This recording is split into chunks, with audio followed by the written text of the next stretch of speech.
And we are back for day 2 of Berryman B-12 Chem Tool Trot.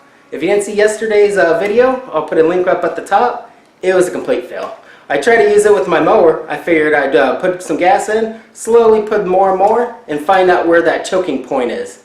That didn't happen. I was shocked, and I'm still reeling. It worked. I put the whole can, and my mower just kept going. So I figured I need to step it up. So today I'm going to use my GY6 engine, and I'm just going to run this stuff straight and see what happens. Setup is going to be the same as yesterday. Check out my engine beforehand, make sure it's running nice and good. I'll check out the airflow, make sure I'm in a 13.5, and boom, let's throw this in and see what it does. So similar to yesterday, I want to check out my engine before I start putting that B-12 Chem tool in it so I can have a good comparison of what it looked like before and what it looks like afterwards to see if it actually cleaned it. And that's going to be very easy. Just like last time, I'm going to take off the spark plug and see how it looks inside pretty much. Now with the spark plug out, with my borescope, I can get a good view of inside the engine. And I did remember to hit record this time. Last time, that was a problem. With firing up this engine on just straight gasoline, I'm going to want to see about 13.5 for the airflow ratio, and I want to see about 1800 for the RPMs. That's going to be my baseline, and that's what I'm going to be testing from. So let's fire it up.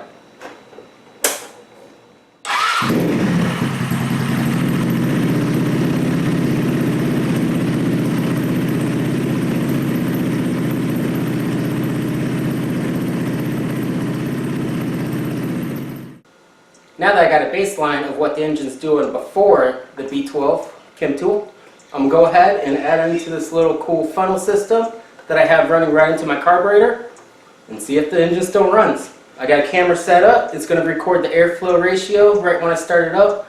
I should have a little bit gas in the bowl of my carburetor, so it should start up, and then once this starts cycling through, we'll see what happens.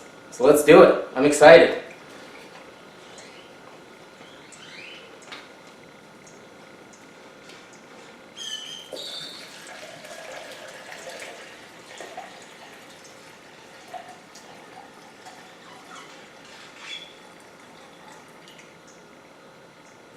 And there we go. Put the whole bottle in, and let's see it.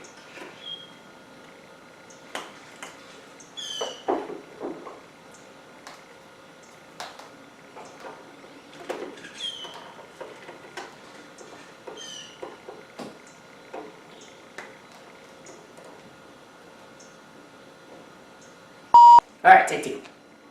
I forgot to put this cap on. I had a bit of leaking, and I didn't want to get it on my camera, so I should be able to put this lid on so I don't get spilled.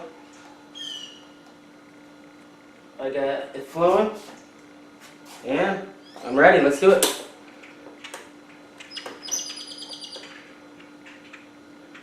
Let's do it.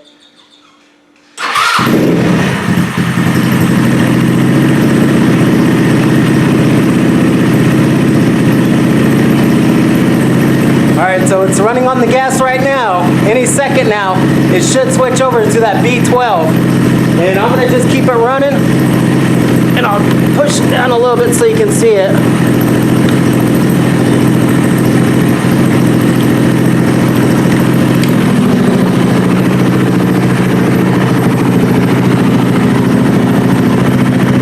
Now I got it running right now on just the B-12 pretty much. It's in that tank right back there.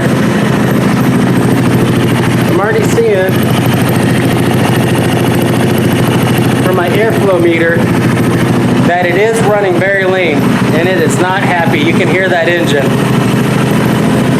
I don't know how I'm going to cut this together, but I want to show you it was fired up right away, but it's still running.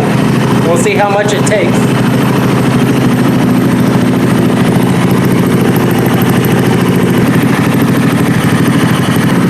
So as you can see, it runs. It's not the happiest engine running off of the B-12, but it's working. So I'm going to put this on the tripod and see if I can tune the engine a little bit and get it running a little bit happily, because I don't want to do the throttle right now because I know it's going to cut out because it's already running super lean at that 1700. But maybe a little bit of tweaking, I can get it back down to that 1300 and see if I can run this whole bottle through the system and see what it looks like afterwards. That's going to be the plan right now.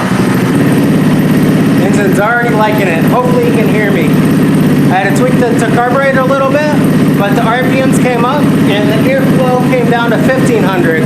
So it's definitely running a lot richer now, but it's still not where I want it. But it's still running. Alright, as a quick update, it's been running for about 15 minutes now.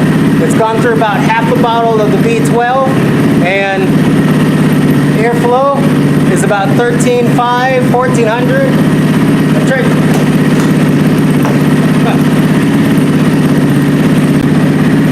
So the tweaking's worked on getting it to run on it. I'm at the 13.5 area, around the 2,000 RPMs. But once I crank it past 3,000 RPMs, it just quits out on me. It doesn't want to use it.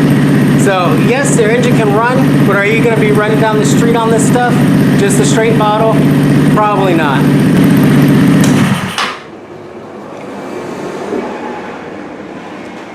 About 25 minutes later, I don't know the exact count, I'll have to check it once I go into the editing. It worked. I'm surprised. It actually ran on the B12, Berryman's B12. It had a little bit of tweaking. It was running a little bit lean when I first did it, and then once I got it back down, richened it up a bit, it worked. As I said, hopefully you could hear. I'll have to see again if I can even hear that part. But once I got past 3,000 RPMs when I was revving the engine, it wasn't having it at all. I could have maybe tweaked the carburetor, larger jet, get that down a little bit, but that'd be a lot of work just for checking to see if it runs or not, and that wasn't the point of it, if you can actually ride it. The point was, will B12 work in an engine? Just straight it? Yeah, it's going to take some tuning. You're going to run a little bit lean. You got to richen that down or you're going to overheat your engine, but it works. So I'm going to go ahead and let it cool just a little bit, pull out that spark plug, and see what the engine looks like. Now that the engine cooled down a little bit, I want to take a look inside and see if running that B12 straight made any difference and made it a little bit cleaner. And with that, I think I answered my question. How much of Berryman's B12 is too much? It can't be too much. You can run it straight off of this. I put this through my scooter and it ran. Didn't run the best. It was very lean, but it did run. With this cool little funnel contraption thing, I like that. I'm going to have to do other things. So with that, thank you everybody for watching. If you liked it, hit that like button. If you have a comment, if you have another type of product you want to see run straight, let me know. And other than that, subscribe and ride safe and keep two wheels on the road.